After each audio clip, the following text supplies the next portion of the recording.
En el versículo 7 de nuestro texto, Pablo dice, del cual yo fui hecho ministro por el don de la gracia de Dios que me ha sido dado, según la operación de su poder, y en el versículo 8, dice a mí, que soy menos que el más pequeño de todos los santos. Dios le dio a Pablo la gracia de ser tan asombroso obrero del Evangelio.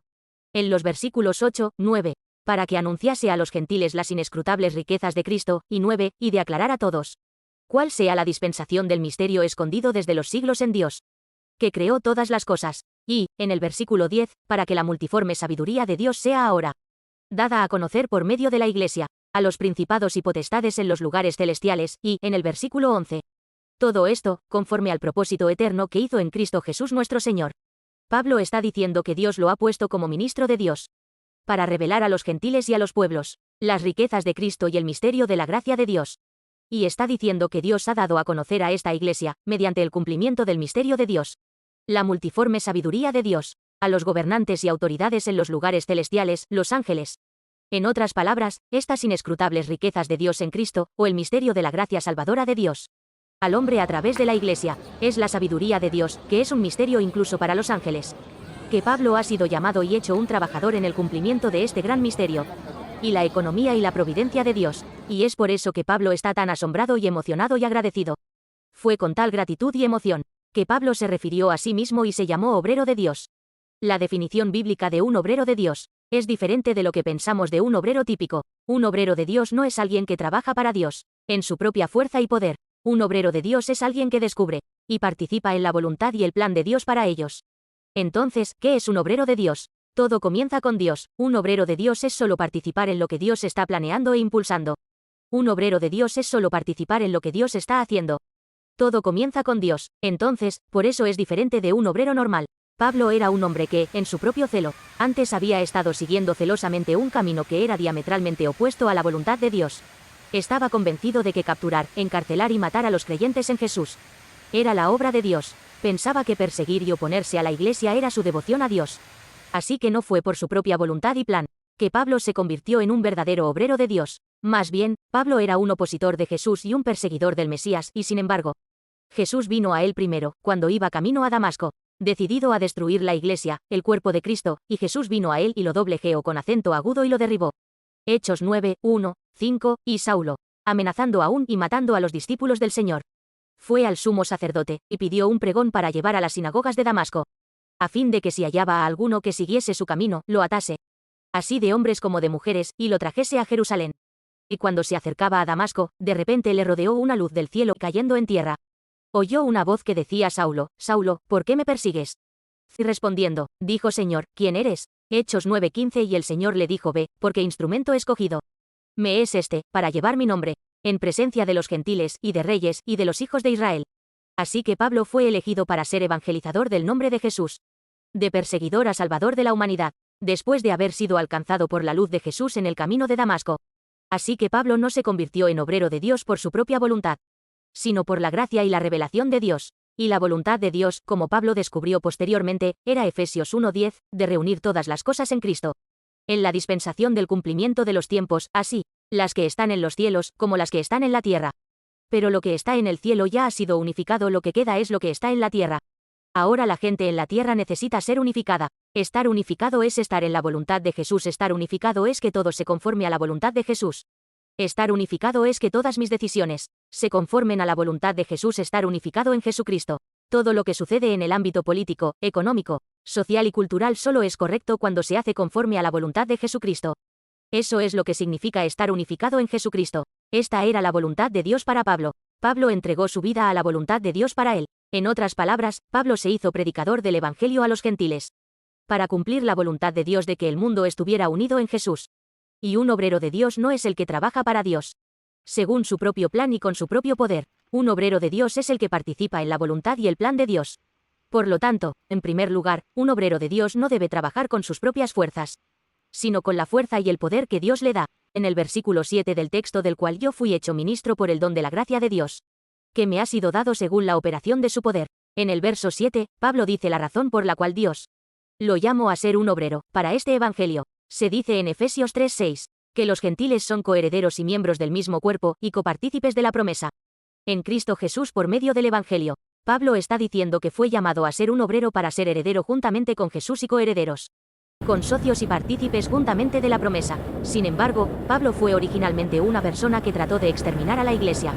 Una persona que dirigió el martirio del diácono Esteban y una persona que persiguió a los santos hasta Damasco. Para atrapar a los santos que creían en Jesús, él cambió 180 grados y se convirtió en un obrero de Jesús. Y predicó el Evangelio. Él dice que su cambio es solo por la gracia de Dios. En el versículo 8 del texto, dice: esta gracia me fue dada a mí, el más pequeño de todos los santos. Punto. Pero, ¿por qué Dios hace que Pablo confiese en el versículo 8? Yo, que soy el más pequeño de todos los santos. Signo de cierre de interrogación. Es para que no trabaje con su propio yo, sino con lo que Dios le da. Pero si hubiera que nombrar a la persona que más trabajó por el Evangelio, porque fue llamada por Dios, sería Pablo. Su llamada al trabajo fue tan dramática. Su vida fue un drama, y su contribución al cristianismo es indescriptible. Fue Pablo quien mejor comprendió e interpretó con precisión a Jesucristo. Con sus conocimientos y su mente brillante, estableció el marco de la teología cristiana. Más de la mitad del Nuevo Testamento fue escrito por Pablo. Los escritos de Pablo contienen una extraordinaria cantidad de información sobre Jesucristo. Después de la ascensión de Jesús, en un momento en que el Evangelio se estaba extendiendo y era necesario asentarlo firmemente, la ausencia de un teólogo sobresaliente supuso una gran crisis. Fue entonces cuando el Señor hizo entrar en escena a Pablo, un movimiento providencial que había planeado antes de la fundación del mundo. Jesús renunció a su trono celestial y se encarnó en un cuerpo humano para predicar el reino de Dios durante 3 años, y durante ese tiempo también formó discípulos. Sin embargo, entre esos discípulos no había ningún teólogo destacado que pudiera establecer la teología cristiana. Así que, inmediatamente después de su resurrección y ascensión, Jesús llamó urgentemente a Pablo y le encomendó una misión, lo que causó un gran descontento entre los discípulos existentes. Este tipo, Pablo, ni siquiera había sido visto por el Señor mientras estuvo en la tierra. Más bien, fue él quien se abalanzó para cortar de raíz la iglesia del Señor. Cuando apenas comenzaba a levantarse, el hombre que era una monstruosidad y una bola de demolición para la iglesia del Señor, de repente, fue llamado de la nada para convertirse en uno de los teólogos y evangelistas más brillantes de todos los tiempos. Así que esto es algo que puede ser bastante desconcertante. Sabiendo esto, ¿cómo se ve Pablo a sí mismo? Él dice que es enteramente por la gracia de Dios, que el Señor lo ha hecho un obrero del Evangelio. Dice que no fue elegido por su propia capacidad o mérito, sino que se humilla como el más pequeño de todos los santos, teniendo en cuenta su pasado de persecución de la Iglesia de Dios y su oposición a Cristo. Es un acto de gracia sobrecogedor que Dios le llamara para ser un obrero del Evangelio. Qué privilegio que se le confiara la gran tarea de completar el sistema teológico cristiano con un grupo tan distinguidos de apóstoles mayores. Así que Pablo se considera el menor de todos los santos, aunque nosotros le veamos como el mayor de todos los santos. La humildad de Pablo no se detiene ahí en su vejez. Se refiere a sí mismo como un monstruo entre los pecadores. Es difícil pensar en alguien que haya servido a Dios tan piadosamente y sin errores como Pablo. Entonces, ¿qué clase de pecados son tantos que él es un monstruo entre los pecadores? La evaluación que Pablo hace de sí mismo aquí es una evaluación absoluta ante Dios, no una evaluación relativa en comparación con otros. Cuando somos juzgados y evaluados ante Dios, somos juzgados y evaluados en términos absolutos, nunca en términos relativos. Una persona que se considera justa porque es un poco más justa que otros puede fácilmente convertirse en un necio que cae en el orgullo. Si Pablo se hubiera comparado con los demás, se habría considerado el más santo, el más justo, el más fiel. Pero rechazó esa evaluación y se miró a sí mismo en la evaluación absoluta ante Dios. Entonces pudo ser humilde, viéndose como el más pequeño de todos los santos, el monstruo entre los pecadores. Cuando Pablo se miró a sí mismo, no se comparó con los demás, sino que se vio tal como era ante Dios. Este es el secreto de la humildad. Dios recibe un corazón tan humilde y lo exalta. 2. En segundo lugar, el obrero de Dios debe trabajar con lo que Dios le da, no con lo que tiene. En el versículo 8, Pablo dijo a mí, que soy menos que el más pequeño de todos los santos. Me fue dada esta gracia de anunciar entre los gentiles el evangelio de las inescrutables riquezas de Cristo. Pablo era una élite sin parangón entre los líderes de la iglesia primitiva, y sin embargo se llama a sí mismo el más pequeño de todos los santos. Lo que en realidad no tiene sentido si se conocen sus antecedentes. Nació en una ciudad bulliciosa y tenía ciudadanía romana. Encima de todo eso, asistió a las mejores escuelas de su época. Si nos fijamos en los estudios judíos, podemos ver cómo Pablo era un prodigio. Los judíos van a la escuela a partir de los 7 años. La primera escuela a la que van se llama Beit Sefer, y lo principal que hacen es memorizar la Biblia. Memorizan los 5 libros de Moisés. La educación en aquella época era memorística, por lo que había que memorizar los 5 libros completos de Moisés, del Génesis al Deuteronomio, para poder graduarse. La siguiente escuela superior es el Beit Talmud, a la que solo podía ir un porcentaje muy pequeño de los estudiantes que se graduaban en el Beit Sefer. La mayoría de los demás estudiantes volvían a casa y continuaban con el negocio familiar de sus padres. Los poquísimos alumnos destacados que eran admitidos en el Bet Talmud memorizaban todo el Antiguo Testamento. Memorizar del Génesis a Malaquías era el núcleo de sus estudios, y aún tenían que memorizarlo todo para graduarse. Después de este proceso de memorización de la Biblia, se vuelve a seleccionar a un número muy reducido de alumnos para que pasen a la escuela superior, que se llama Beit Midrash, donde los propios rabinos salen a seleccionar a los alumnos.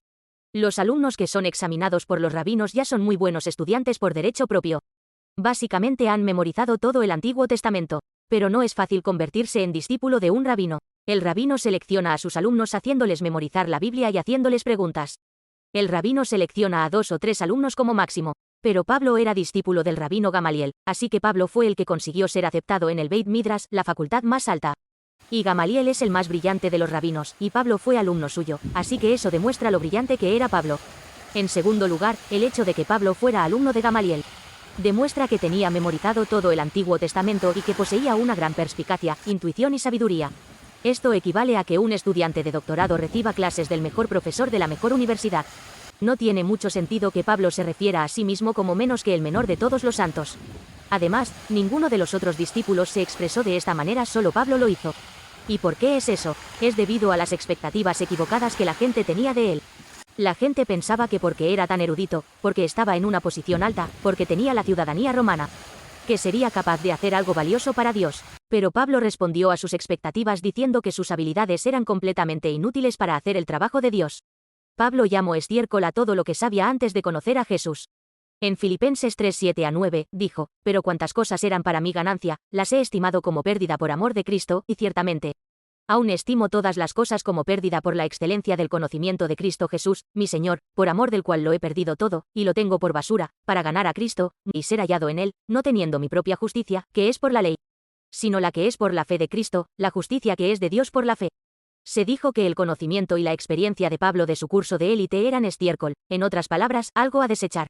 La gente habría pensado que la educación, experiencia y posición de Pablo le habrían dado una ventaja para hacer la obra de Dios, pero Pablo pensaba diferente. Pablo consideraba todo el conocimiento, experiencia y posición que tenía antes de creer en Jesús como estiércol.